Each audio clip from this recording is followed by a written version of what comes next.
Alors, le TP dans ses grandes lignes. Le TP dans ses grandes lignes a un objectif très simple.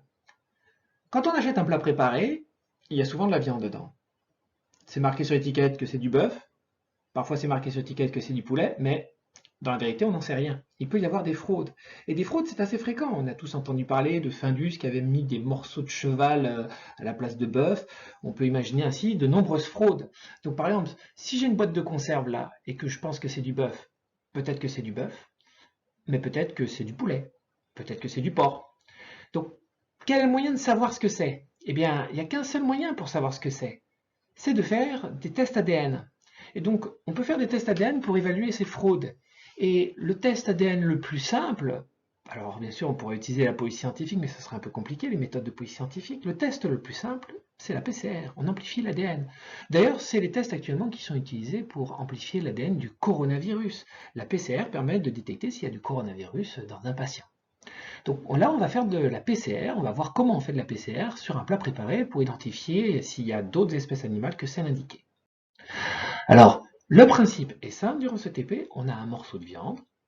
Ce morceau de viande, on va extraire l'ADN, c'est-à-dire on va éliminer les protéines, on va éliminer les lipides, les glucides, on va garder autant que possible que l'ADN. Cet ADN, on va faire une amplification dessus spécifique, c'est-à-dire si j'ai de l'ADN de bœuf, je vais amplifier un morceau de bœuf, si je vais aussi amplifier toute trace de porc s'il y a de l'ADN de porc.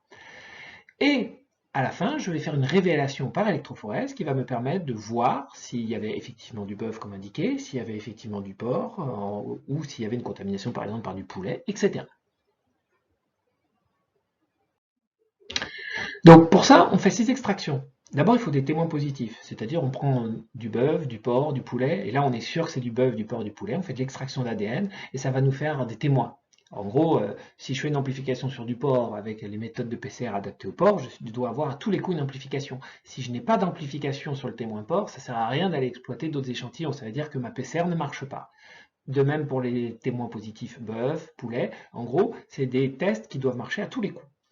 Quant au plat préparé, on va faire 3 extractions dessus, et sur ces 3 extractions d'ADN, on va tester pour voir s'il y a du bœuf par PCR, on va tester sur l'autre s'il y a du porc et du poulet, et comme ça, à chaque fois, on pourra valider au moins la présence de l'ADN, disons, de ces 3 espèces. Donc le TP, il se déroule normalement en 8 heures. 8 heures de TP parce qu'une extraction d'ADN, ça prend beaucoup de temps. On verra pourquoi ça prend beaucoup de temps.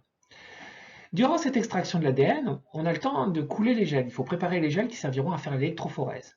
Et puis, autant anticiper ces résultats, et il y a des disciplines qui permettent d'anticiper les résultats. Ces disciplines, on appelle ça la bioinformatique. Normalement, l'extraction, comme elle dure 4 heures, eh bien, ça nous conduisait à la pause repas. La pause repas, elle était après l'extraction. Puis, on passait à la préparation des tubes PCR. On rajoutait des réactifs pour faire une PCR. Normalement, on devait contrôler que l'extraction de l'ADN avait bien été réalisée. Alors, normalement, on le fait avant, mais dans ce TP, généralement, on le fait après pour des raisons de temps. Mais c'est vrai, on fait l'extraction, on contrôle que l'extraction est bonne, puis on prépare les tubes PCR, puis on lance la PCR. La PCR, ça dure environ 45 minutes. Une fois que la PCR est terminée, il faut préparer les gels, mélanger l'ADN amplifié avec des réactifs pour électrophorèse, et on peut alors déclencher l'électrophorèse. L'électrophorèse, elle peut durer environ 1h30, on va dire. Si on a du bon matériel, ça dure 1h30, pas plus. Et là, à partir de ces 1h30 terminées, on fait la révélation. Et c'est normalement pour ça que vers 16h, on peut obtenir durant ce TP des résultats que l'on peut exploiter. On arrive donc, ce TP termine par une phase d'interprétation. Voilà pour les objectifs, le grand déroulement de ce TP. Donc ce déroulement de ce TP repose sur différents, disons, appareillages du matériel variable. D'abord, on utilise la pipette MAN, la pipette de précision. Alors vous savez très bien qu'il y a des cônes de 1 à 5 ml pour les P5000, des cônes bleus pour les P1000, pour des volumes de 100 à 1000 microlitres. Pour des volumes plus petits, on utilise les cônes jaunes de 10 à 250 microlitres. Donc vous, c'est normalement ce type de cône que vous auriez utilisé parce qu'on n'a jamais des volumes supérieurs à 250 microlitres. Et même on utilise les cônes transparents, mais cette fois-ci de 1 à 20 microlitres, qui permettent de faire des piquetages de précision. En biologie moléculaire, on doit faire des piquetages qui sont souvent de l'ordre de 5 microlitres. Donc il faut piqueter avec une très grande précision. Donc il faut faire la distinction entre ces différents cônes de pipette. Alors, À part les cônes de pipette, il faut aussi savoir reconnaître ce petit tube alors qui n'est pas plus haut que ça. C'est un tube Eppendorf, ça permet en général d'avoir un volume qui va jusqu'à 5 ml. Il ne faut pas confondre Eppendorf avec un tube qui va être beaucoup plus petit, que j'ai dessiné à peu près à l'échelle, c'est le tube PCR. C'est comme un mini Eppendorf, mais qui va contenir un maximum 200 microlitres, et c'est ça qu'on utilise pour faire la PCR. Autre tube que vous êtes censé savoir utiliser. Dans ce protocole, vous aviez un tube, on reviendra dessus, qui permet de faire de l'ultrafiltration, c'est le tube HiBind. Ce tube-là présente un filtre qui permet justement de faire passer séparément l'ADN, les protéines, et donc ainsi de faire de l'extraction.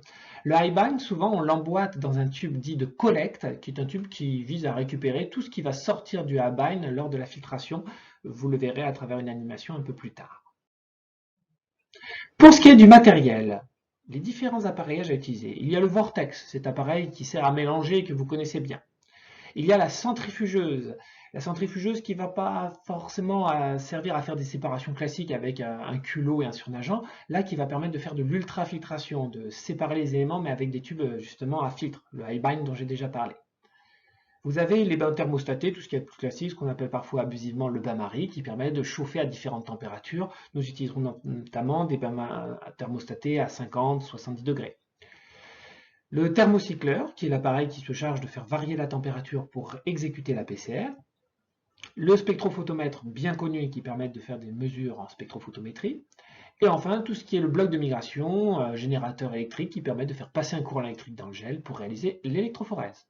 Et j'oubliais un dernier appareil, le transilluminateur, qui va permettre de faire des révélations du gel en faisant passer une lumière, en l'occurrence ici ultraviolette, à travers. Bon, j'espère que vous avez tout bien compris. Vous pouvez re-regarder cette vidéo ou me poser des questions sur le chat s'il y a des choses qui vous semblent un peu obscures. Et à partir de là, on pourra passer à un détail du protocole, c'est comment on prépare un gel d'électrophorèse et surtout comment on fait une extraction de l'ADN. Et voilà.